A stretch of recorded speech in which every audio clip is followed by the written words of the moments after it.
All right. Hello, everyone, and welcome to this session of Outbound for Dummies. We are very fortunate enough to have our guest speaker for this session. She's none other than GB Gabrielle Blackwell. Hey, GB, welcome, first of all, to this session of Outbound for Dummies. Well, thank you, Sandeep. I'm super excited to be here. That's awesome. For those who don't know GB, of course, she's a very popular name. For those who don't know GB, you should definitely go and subscribe to the newsletter that she writes on the one-on-one at Work Week, which talks about sales, outbound, SDR, leadership management, and whatnot. She's, of course, the right person to have today for this particular session because she's held leadership roles across. She currently works at Culture Amp, but some of the coolest companies around, Airtable, Gong, you name them. She's been there, she's done that. She's built teams, grew up from an SDR to enablement to become a manager and run a team. So she really knows what she's going to talk about. And today's session, we're going to focus a lot on one of the most important tactics that's available at your arsenal, be it an SDR or a sales rep out there, is how can you really add substance to your outbound emails. Today, if you look at, I receive so many emails in my inbox, and very rarely am I going to sit and respond to some of them. I do take the time because we do work with SDR teams and I do empathize with SDR sitting out and doing work. But more often than not, if it's an automated email, I'm going to stay away. But if there's some work, some personalization done there, I might take the time to look at it. Of course, if I'm the right buyer, I would definitely respond to something like that. But then we'll leave me out of this. Let's bring in the expert on the show here today. So GB, let's begin with some of the basics. So where does one begin? Where does research start? How important is all of this? Let's just start from there. Does it all begin with research? What happens with that first email? What are the basic stuff that one needs to be writing out in that email itself?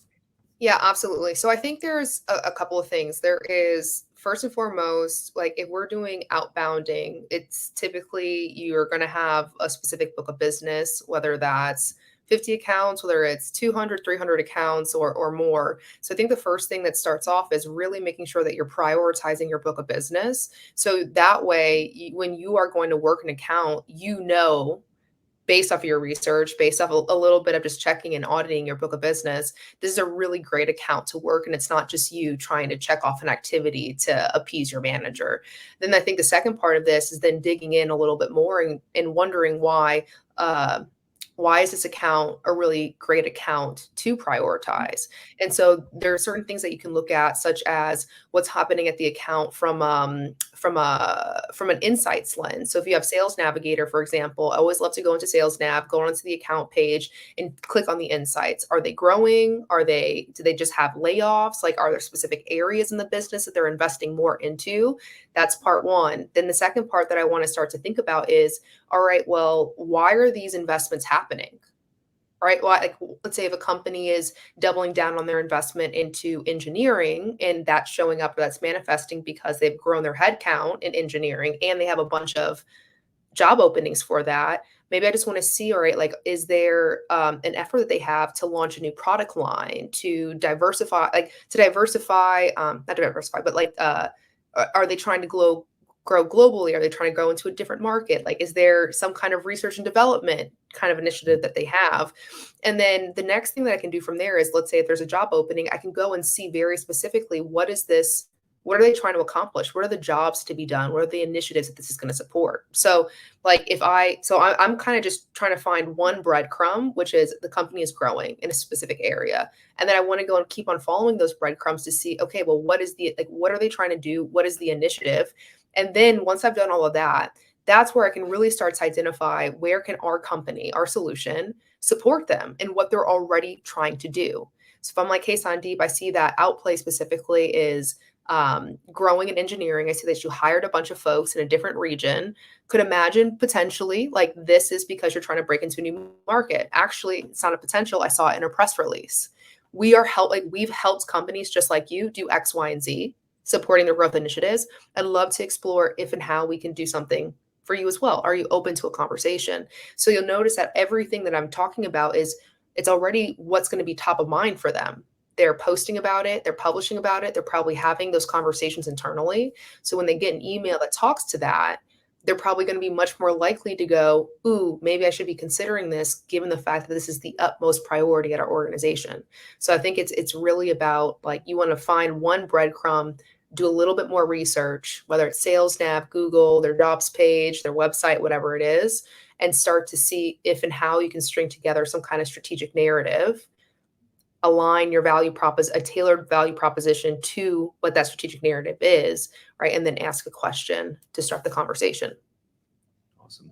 The other question I had, I think more of a sort of follow up to the same question as well. So at this point, of course, I think the company level research sort of supersedes everything else in terms of how you want to approach, how relevant, like how contextual that conversation is to my piece. The second part, how important is, let's say, a persona level sort of research or personalization that comes in? Then, of course, the last part being the person itself. Of course, Yeah. I think, like just like you mentioned, I think start with the company persona, but how, if you had to sort of weigh them down, how important? Because a lot of sometimes you might not get too much information about the individual or even the persona, maybe to some extent you can find, but how important is that as well? It's a tough question, because one of the things that I've noticed is that majority of the time, people are not responding to emails. You can have the most perfect email in the entire world, well researched, well crafted, beautifully written, and somebody does not respond to you. Like, that can happen. The one thing that I will encourage is that if you're like it's obviously like, have a hierarchy for how you want to make decisions, or on how you want to personalize or how you want to tailor your messages.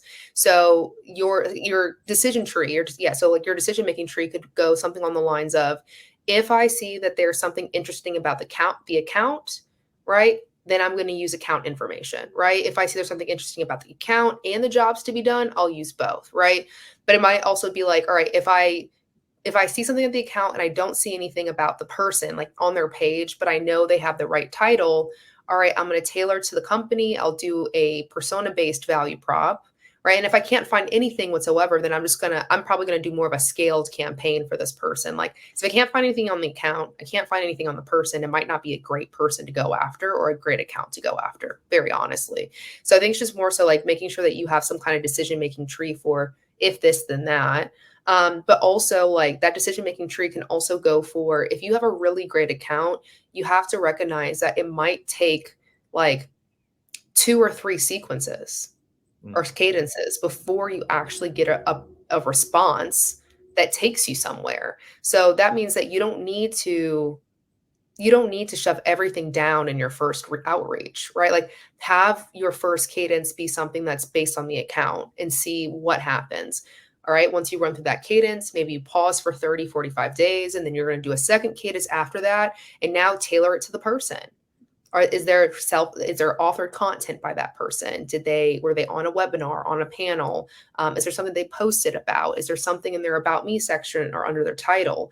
And now you want to tailor it to that for the second sequence, right? And maybe you do a third sequence at some point in time, because you know it's a really great person. It's just a matter of, you need to reach out to them at the right time with the right message.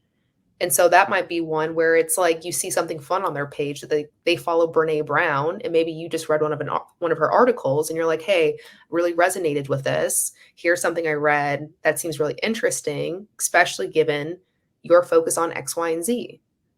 Like, what are some other articles that you've been checking out recently by Brene Brown? So, I would just say, you don't have to boil the ocean all in one email or all in one sequence.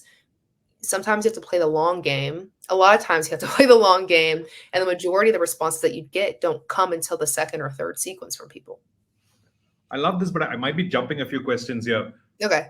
What would typically be a CTA for something like that? Now, like you very rightly said, that this could be a long game. This could be the long haul. You may not be able to get let's say, a meeting, but is my CTA I know there's something happening in the company. I know they're hiring. Let's say for Outplay, for me, a clear indicator is if somebody's hiring a lot more SDRs, which means they're growing their team. So they may need, or may want to replace an existing sales engagement platform. Am I asking them for a meeting right off when we start, or am I just feeding them information about, hey, listen, I've done this in the past? What's the best kind of approach to go straight off? The best kind of approach is to A/B test it. Like very honestly, because I think there's a lot of like I know Gong, for example, former employer, like they had come out with some data points and it said like um uh uh what's it called, a hard ask for time is much less effective than like a call to interest, like, hey, is this something of interest to you?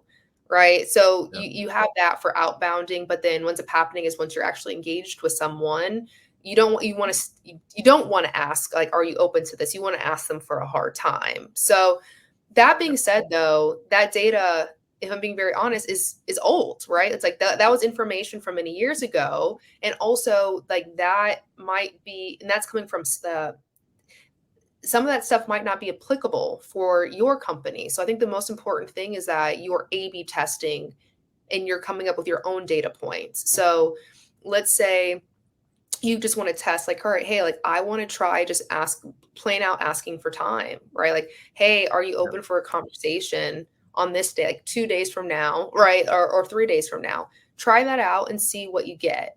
But you might want to test out like, hey, is this something that you're open to having a conversation about, for example? Yeah. Now, however, I will say there's one very specific outbound email where I did the call to action or the call to interest. It's a question. It's a question that's not really like, hey, are you open to talking, or are you free in 2 days?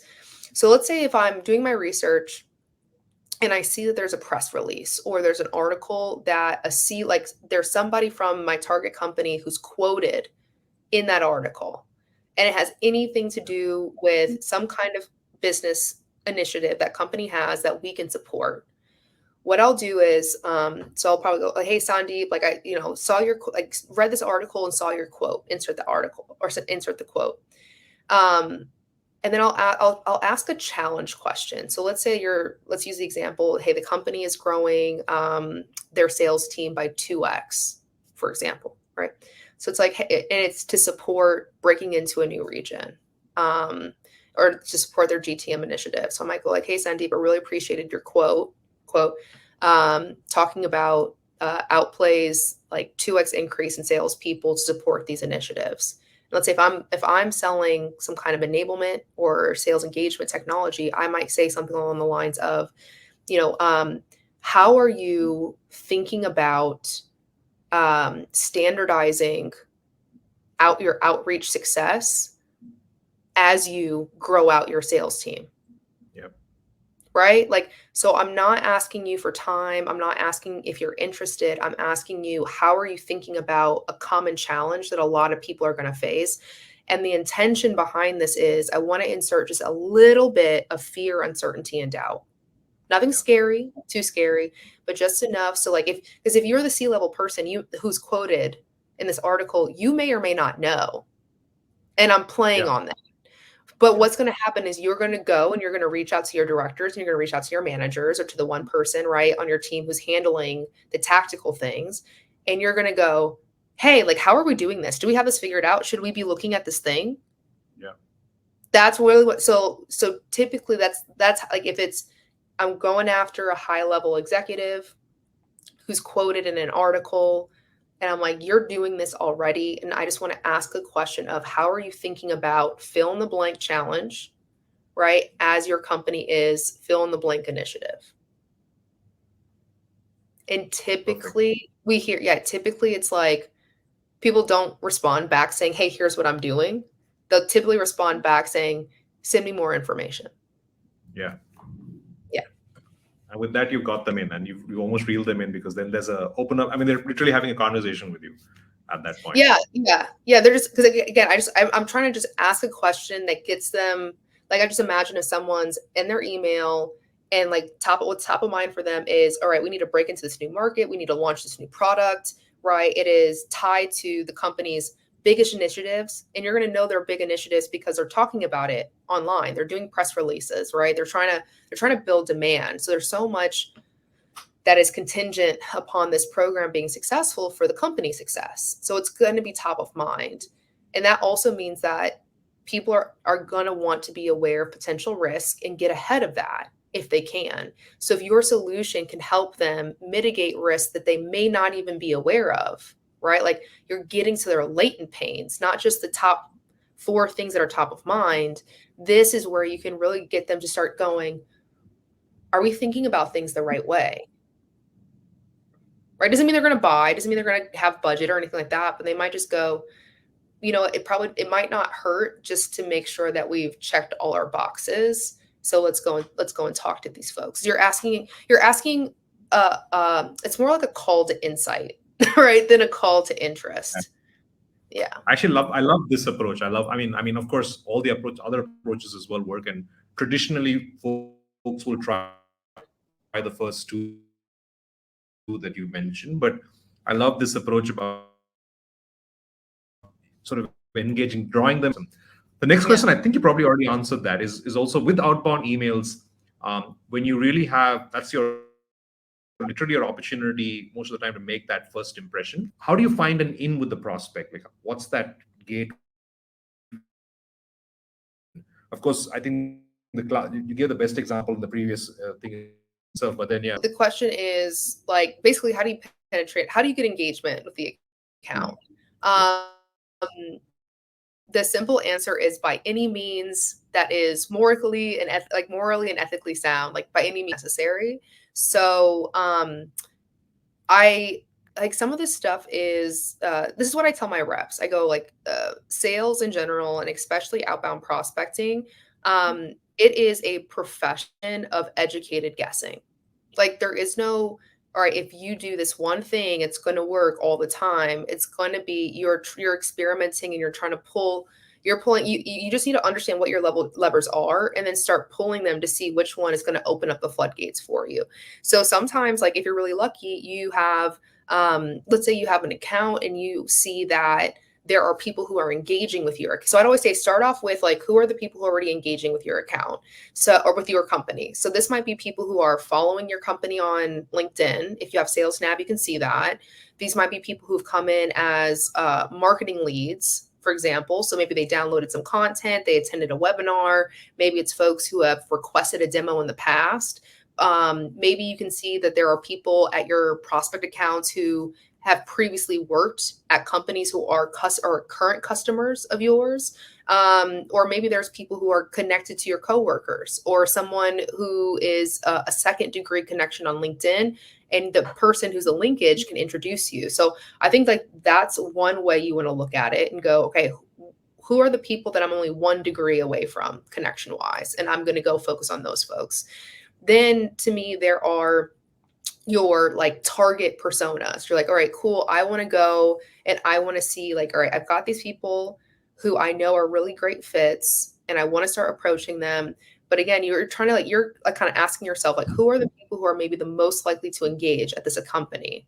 So it might be people who are posting on LinkedIn, for example. It might be as you're outreaching to folks and you see who are the people who are opening your emails the most. They might not have responded back, but you're starting to prioritize those people and maybe putting in more effort into them as well with like phone calls or social or maybe a creative outreach, or a gift of some sort. And then I think there's the last piece, which is like, if you have exhausted the first 2 buckets, right? You have all right, who are the people who are 1 degree away from me? Who are the people who I believe are most likely to engage based off of how they behave online? I think the third bucket is, now, who are the people at this company who they might not be the person, they might not be the decision maker, they might not be the influencer, but maybe they can be the coach or somebody who can refer me to the right person. So if I'm going after, let's say, I'm just giving an example. So in my first SDR gig, I was going after global marketers who were involved in, they didn't own the marketing automation solutions most of the time, but they worked alongside of the people who did. So like they would be people who would work with demand generation professionals, right? While they were more so content marketers. There were times where I could not get a hold of the person that I wanted to get in contact with. So what I would do is I would take a step back and I'd go, who do I think that this person works with who can get me a referral? We don't sell necessarily to demand generation marketers, but the demand generation marketers work hand in hand with these people. So maybe they can help me get in contact with the right person. So I would call someone and I would just say like, hey, I would just try and figure out who can I get in contact with, who can give me a referral. So I would say if you were that person I wanted to get a referral from, I would call you and I'd say, hey, Sandeep, it's Gabrielle from Culture Amp.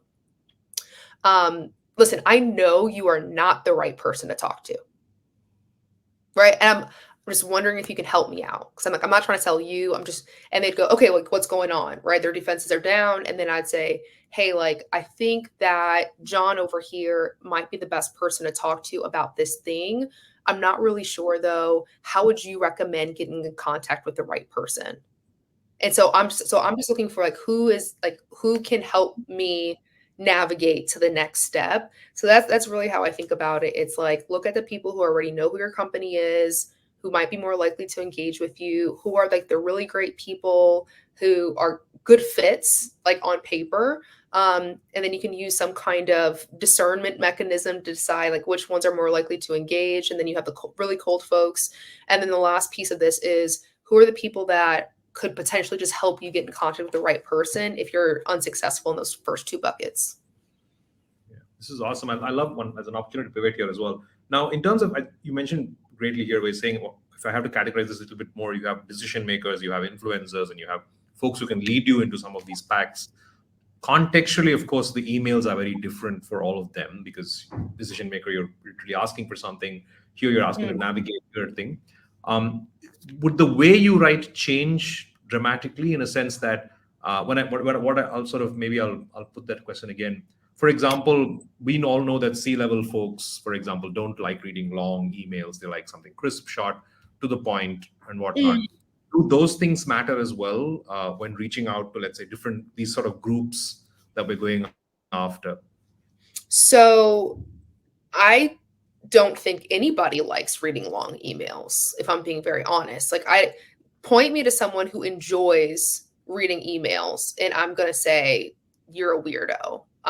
So, like and especially emails that have nothing to do with anything they care about. So I made a post a couple weeks ago and I think I just said like, nobody care. It really doesn't matter how long or short your emails are if you don't have anything of significance within them. So I wouldn't recommend like, oh, write a novel and send it to an executive, but I do know there was one time, right? So just take it with a grain of salt. But like I saw there was a senior vice president of global marketing at a like Fortune 100 company, and like the kinds of things that she was doing is exactly what we would support. Like I was like, this woman should work at our company because she talks in the same way that we do. And so I found so much good stuff on her, like from my research, from talking to other folks. And I wrote a very long email, very long. Right. But it was like, I was like, but like everything in there was like so valuable. Like in this article, here's specifically what you said. In these conversations, here's exactly what's going on. Like everything that you're saying lines up to this. Like I couldn't help myself in like writing a really long email. And she responded back to me with a positive response and gave me a referral to the person to actually talk to. Right. So I think the most important thing is that no matter what you do, is that it needs to be relevant and it needs to have some significance for the person receiving the information. So that's really it. Like it has to be valuable. So and so then in terms of what that means value wise, depending on your personas or your level in the organization, that's going to change. So somebody who is like above the line, so you're thinking like senior leadership, so VP level and above potentially, these are people who are like, you want to focus on strategy. It's more about like long-term vision. It's more about strategy. It's more about like, all right, hey, how are you operationalizing your strategy to make sure that you are able to hit these long-term initiatives that you have? And maybe some insights so then you have your people who are on the line, right? These to me are the operators. So they're trying to figure out, how do I translate the strategy into like specific actions that need to happen? So for them, it's much more about, all right, how do we manage the work? How do we get visibility? How do we have the signals in place to let us know that we're on track, off track? How do I isolate problems, for example? So I really want to talk about, all right, operationally speaking, how can you whether it's, hey, like, how can you empower your people to get this work done much more efficiently, much more cost effectively? How do you get it done on time? How do you like highlight what can get in the way? Like, I want to speak that kind of language. And then for people who are more below the line, tactical level, I'm not talking strategy with them. Like, they might be only thinking about like, all right, I've got a bajillion things that I need to do today. So it's much more about like, hey, how do we eliminate really manual, highly cumbersome work? Right? How do we make it easier for them? How do we make it like a little, yeah, like maybe even more fun kind of thing? Yeah. So you want to make sure that you understand what does value mean at the different levels of of the organizations your prospects work at. I think awesome. I mean, yeah, to summarize your point, I think what's in it for them? What value are you trying to deliver for that individual? If that email doesn't resonate with that, they're not going to bother responding, opening. They Yeah. probably just mark you as spam and put you there. Awesome. Um, we're now probably at the halfway or a little more than that stage right now. Are there frameworks, for example, or templates that one should think about while building out sort of a good cold email? So I have something that I was introduced to when I was an SDR. And my thought is if it ain't broke, don't fix it. So and so the four pieces to it, and there are mostly three. It's like, this is how I start cold calls too. It's, you want to have your little intro, you want to have your relevance, value, and your launch. Right? The person who taught me this called it the gambit. So your introduction is simple. If it's an email, you'd say, "Hi, Sandeep." All right, simple intro. Yeah. Then your value or your relevance is the next piece. So this is what I'm talking about. Like what you want to think about, like why are you reaching out to this person? Right? Like, because like if I'm receiving an email, if I'm receiving a prospecting email, the things that I'm probably thinking about are, what is this? Like, what are they talking about? Why should I care? Right? So if you're able to like quickly go, hey, like here's why I'm reaching out to you specifically. Like, you are the person. Because like, is this even meant for me? So if someone goes, hey, Gabrielle, your post on fill in the blank, right? I'm gonna go, okay, cool, yeah, I did write that, right? What did they say? So that's your relevance. Or like, hey, Gabrielle, I see that you are responsible for X, Y, and Z. Yes, okay, this is relevant to me. So you want to make sure that whatever you put in first, it's relevant to the person. Now, the next piece of this could be about like some kind of value statement or insightful statement or a challenge statement. So if, let's say if someone is reaching out to me and I'm an SDR manager and what they're really trying to do is maybe sell a coaching solution of some sort. I don't know. Or a training solution, like, all right, hey, we can help your team with like cold emails. So I might be like, hey, GB, like I saw the webinar you were on, Outbound for Dummies with Sandeep. Like, really loved the insight that you had about talk about frameworks, right? A value prop or challenge statement could be something on the lines of, hey, like one of the biggest things that we're hearing from other SDR leaders is getting people to buy in to these or to adopt these frameworks, right? I'd be like, yeah, you're right. Like, because it is, everybody wants to like write your own emails, right? So it's like, okay, cool, like you've kind of got my attention because I'm like, yeah, this is something I'm thinking about, that's a challenge I'm trying to figure out, or I have a goal that I'm trying to get to. And so if you're like, all right, hey, like, and we're helping folks with that, I'm like, ooh, I want to know what you're doing, I want to learn at the very least. And then your launch is your question, right? Because if you just leave it there, if you just go like, hey, Sandeep, it's Gabrielle, I saw this thing, here's what we can do, thanks, bye. I'm like, good email. So what? Like, what do you want me to do with this information? So you want to make it easier for people to respond. So it might be like, hey, so your question might be like, hey, is this something that you're seeing on your side of things? Right? Like, or is this something that, or like, hey, like, how are y'all approaching this? What's worked for you in getting people to adopt these kinds of frameworks? So you just want to make sure. So it goes, again, to your intro, high, relevance, something you saw while researching, value or challenge, like a value proposition and challenge statement. So like, it's just a continuation a little bit of the relevance. And then you ask your question to open up the conversation. Awesome. What do you think are the most common mistakes people make while writing emails? And this is something we're probably seeing very, very often, which is why emails don't get responded. So if you had to pick a few common, very, very common things that people do wrong today, what's that? All right, I'm going to offer a perspective that maybe hopefully other people haven't already shared, because like there's a lot of advice out there, like, oh, the emails are too long, like you take too much time, or analysis paralysis, blah, blah, blah, blah. What people are not doing enough is leaving voicemails, referring people to their emails. Awesome. Call, leave a voicemail. Hey, Sandeep, it's GB from Culture Amp. No need to call me back. I sent you an email. It's coming from Gabrielle.Blackwell@cultureamp.com. Subject line is this. Feel free to respond to me there. So Awesome. that is what people are not doing enough, is leaving voicemails, referring people to the actual email. I love how this is all tying into like all the different tactics that one is using as well. I think they've all got to talk to each other. They shouldn't necessarily be working in isolation of each other. And I think that's awesome. In fact, my next question to you is going to be, I don't know if that's the answer, because the next question is going to be, if you had like one secret sauce thing that people should be doing while writing compelling emails, would it be dropping a voicemail message while sending an email, or is there something else we're missing here? Yeah.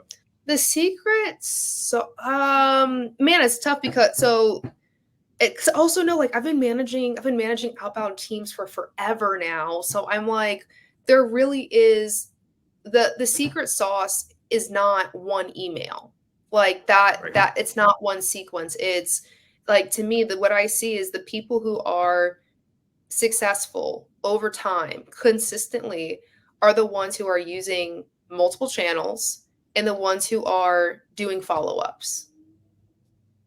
Like, I've seen it at the last 4 companies that I've been at now, where it really is the reps who, like, they do a sequence to the company, right, or to their prospects of the company. If no one responds, they wait 45 to 60 days after the sequence is finished, and then they put them into another sequence. And that was like, that second sequence was when we'd get the majority of our meetings booked. Right. Okay. Right. So yeah, so I think it goes back more to, like, you need to have, this is the way that I think about things. Like, I'm not gonna call myself a copywriter. Like, I'm really good at cold calls. I can do that. I think for me, what helped me be really successful as an SDR was I really figured out a process for operationalizing my success, so that it wasn't about a secret sauce, right? Or it wasn't about like a silver bullet. It was more about, all right, I have a bounty list of people that I know are really great folks. I've talked to them, or I see on their LinkedIn page that they're doing the kinds of projects that we can support. Someone's referred me to them. So at any time, I've got a list of like 200 really phenomenal prospects that it's just a matter of me getting in contact with them. Like, I always have those people. I'm always calling them. I'm always calling them. Right. And I'm doing, I'm looking for ways to find relevance so that I can engage them even better. So, like, there's that group of prospects, and I have prospects where I'm like, I don't really know. So I'm going to put them through my sequence. I'm going to go through my tasks that I need to go through. Over time, I see who's engaging, right? I put them onto my bounty list, right? I'm going back and I'm calling them again, right? I'm making sure that I'm following up with them. There's some people who don't engage. I put a task to follow back up with them in 2 months. I don't believe in breakup emails. So I literally tell people, I'm like, hey, Sandeep, like, I'm reaching out to you because I believe Culture Amp is a surefire solution for your organization. I could be wrong. I don't want either one of us to make assumptions, right? So how about this? Let's book some time, right? Yeah. Like, but if I don't hear from you, don't worry. I will reach out to you in 2 months. Yeah. Right? And most of the time people are like, please don't. Right? And I'm like, okay, now we can actually have a conversation. Yeah. So I'm going to follow up with you until you tell me to kick rocks 3 times. Yeah. In fact, my follow-up question was to that as well. How much is too much? How many emails is, like, from what you're telling me right now, your emails are probably set up perpetually. Of course, you're going to reduce the frequency over time. You're probably going to make it once in a few months. I mean, so so the majority of the responses that I'm seeing teams get is it's on the 8th step of a sequence, right? So I mean, there's stats from when I was in so I started my career, my sales career as an SDR in 2015. The stats that we ran off of at that time were it takes anywhere from like 15 to 18 touch points, activities, before you get one response. And then it'll take you anywhere from 1 to 3 responses till you get the next intended outcome. So that means that like just to get one, you're going to have so you might need to reach out to somebody 45 times before you get a meeting. And that's assuming that there's somebody who will say yes and who can say yes. So at that point in time, I don't really care about what is too much, because I'm just like, listen, that was in 2015 before the time of sales engagement, right? Yeah. So like, imagine what it takes now. So I'm just like, again, so I go back to, I'm going to have a system for the first question that you asked me, like, hey, like, what is it? What do you need to do? Where does the research start? It starts off with, first, I need to prioritize my book of business, because I'm not doing 60 touch points on an account that's never going to convert. Correct. Yeah. Right. So I'm going to make sure that whatever I do, whatever activity I'm putting forth, it's going to be directed at what has the highest propensity to convert into quality pipeline. That's the first thing. Second thing that I'm going to do is I'm going to start to think about which accounts in my book of business deserve more attention. Because there are some accounts where I'm like, cool, I'm probably just going to automate and see, like, are they even worth prioritizing? Yes or no. Right. So I'm going to do like more scaled campaigns on them, less tailored, just to see like if there's a hit. And if it's not, no worries, because these are probably not great fit accounts anyways. But for everybody else, right, like I have my decision-making tree of, again, my first touch point, my first sequence might be more account based. Cool. So I work them for the 30 days. I have a sequence going. If I don't get a response, no worries. I told them I was going to reach back out to them in 2 months, right?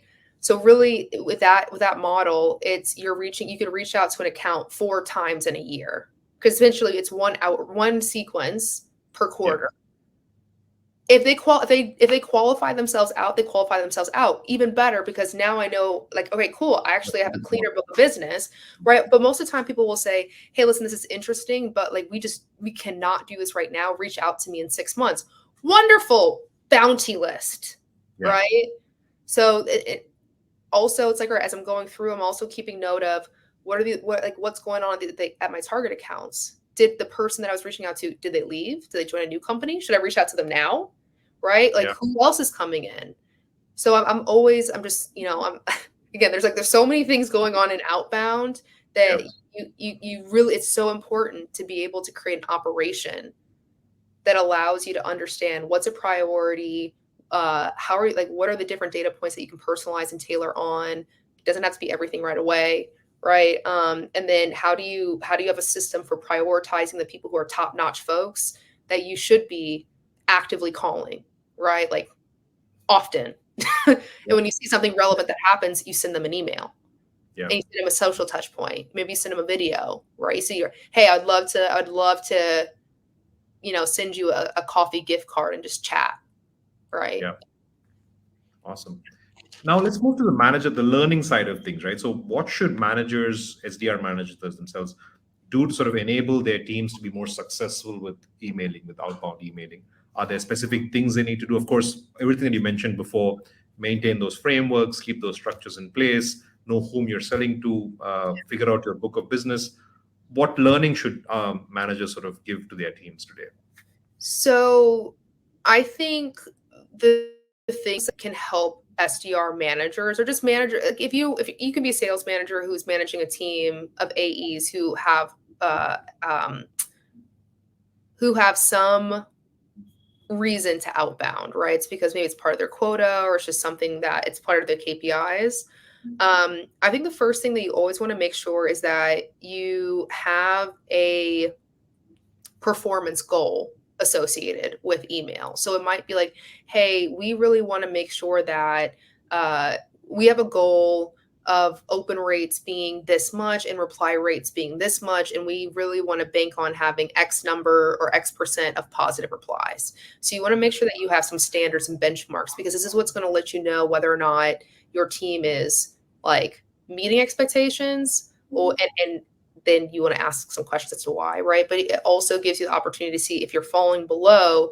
This should be the opportunity to go and dig in and see what's going on. So I have seen that email reply rates have been dipping over the past couple of years, just in general. So like, there's that. So again, first thing you want to do is like make sure you have some like a standard, some system of measurement, some cadence as well of starting to recognize like what are the themes and trends for email performance. And maybe you want to look at like, all right, well, where are we doing well for emails? Like, is there a specific industry? Are there specific personas? Is it specific messaging? And you want to make sure that you're finding opportunities to socialize that with your team too. So one of the things that I've seen work really well in the past could be, all right, like what we're going to do is we're going to have a team meeting that's all about celebrating our wins. So bring in a message, right, that that you wrote that garnered a positive response.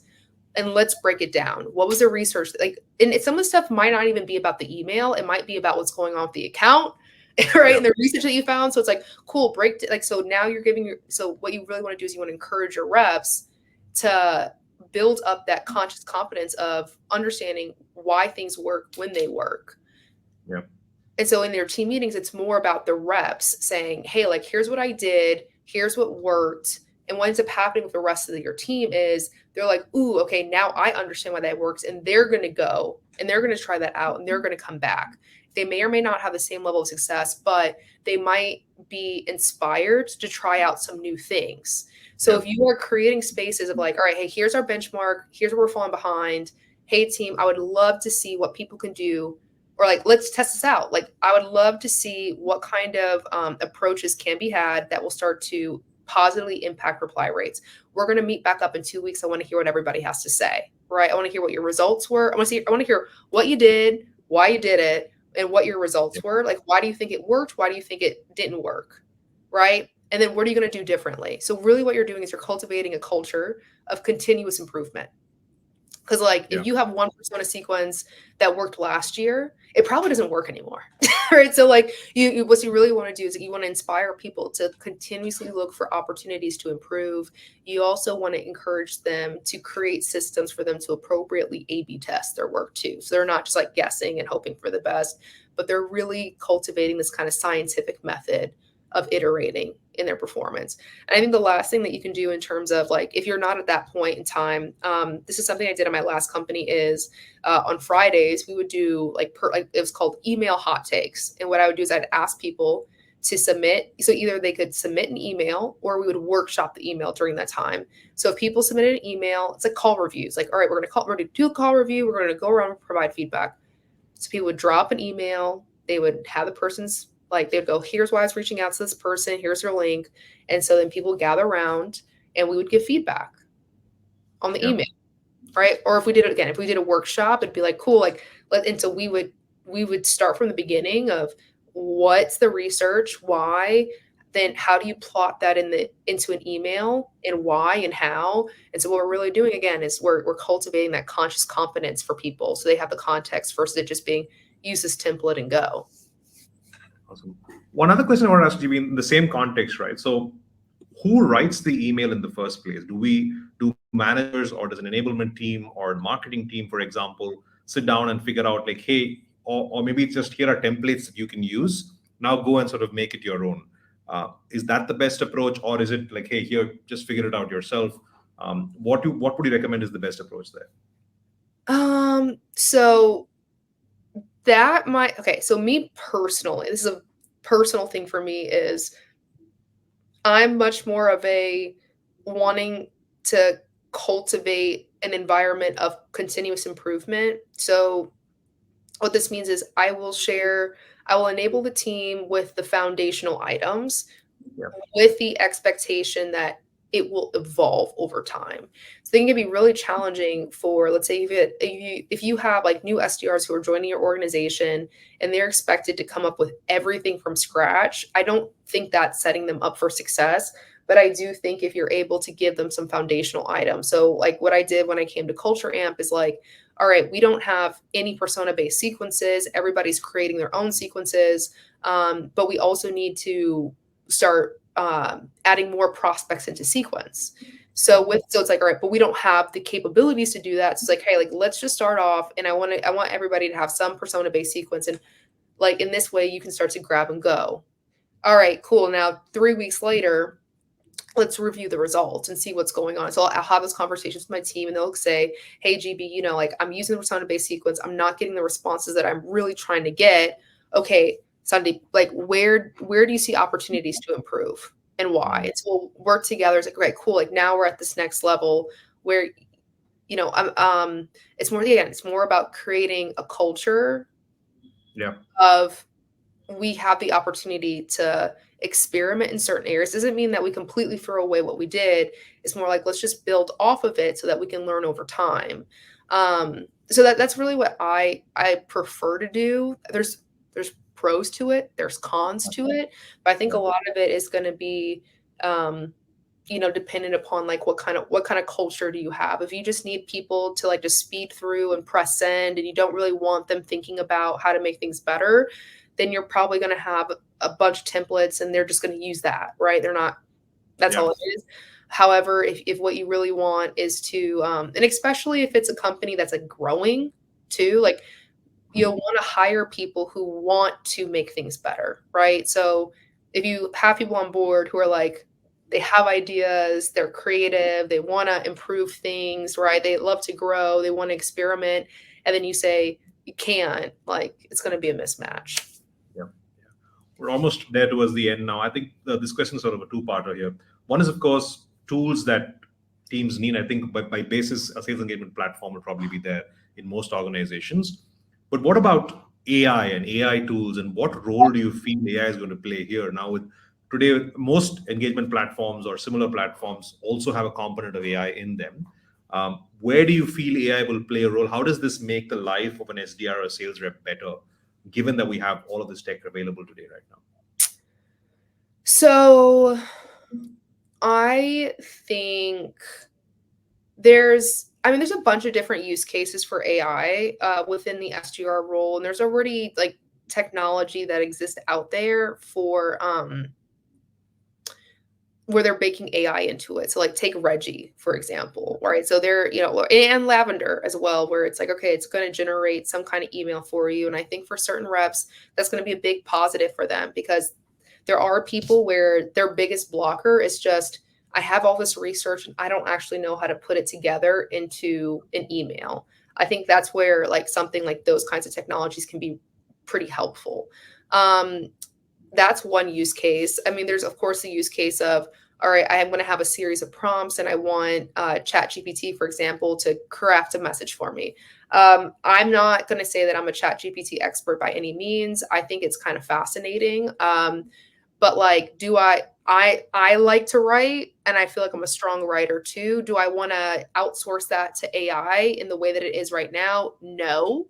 However, there are certain things that help me be a really great writer, like having a strong understanding and comprehension of our personas, really having a strong understanding of their challenges, knowing like what their jobs to be done are. So like if I don't have that content available to me from my employer, I can go to ChatGPT and really start to create like almost persona decks and persona slides for myself. So Yeah. so it's like, all right, I just really want to have the context so that when I go to write an email, I have it there for me. And so ChatGPT can become like a super assistant for me. I think another use case that I see for ChatGPT, and I think I got this one from Morgan J. Ingram, is what I'll call is like really building up that ability to like metacognate. So I'm thinking like, all right, or the conscious confidence of like why things are working. So I had like I was like, all right, hey Chat GPT, I want you to write me an email to this persona in this style, right? I like edited it a couple times and it gave me something. So then I was like, all right, I'm going to take this email. Now I'm going to I'm going to edit it up and make Yeah. it my own. And then I copy and paste, put it right back in Chat GPT. And I said, hey, Chat GPT, like, thank you for the email that you wrote for me. I went through and I edited it, right? And this to me is the ideal email that I'd want to have. Walk me through what changes I made. Nice. Right? Like, what were the differences that are here? So it'll go, all right, like what you did was I see that you made it more concise. You made it more about the customer. You introduced a friendly tone, right? And so it starts like break these things down for me in a way that I might not be thinking about. So then when I go to write an email, again, I'm thinking to myself, like, okay, so like I'm just kind of following this frame. I'm like, hey, like you are telling me what I'm doing. You're mirroring what I'm doing. You're giving me that perspective. So when I go back and I'm going to write my own emails, I'm like, okay, what do I need to remember? Okay, friendly tones and make it concise and whatever. And so now I'm just getting better at being better. So like that to me is like another use case for ChatGPT. Awesome. And I'm sure people who are listening to this will go and try that right after this. That's awesome. Great. Thanks a lot, GB. Thank you for being on this session. I think there's so much learning. There were so many points here as well. I mean, this entire recording, we've spoken for more than 45 minutes, and that's brilliant. Yes.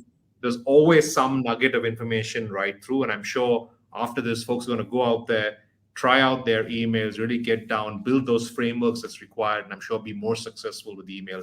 But thanks a lot for your time. Yeah, thank you, Sandeep. This is great. Thank you.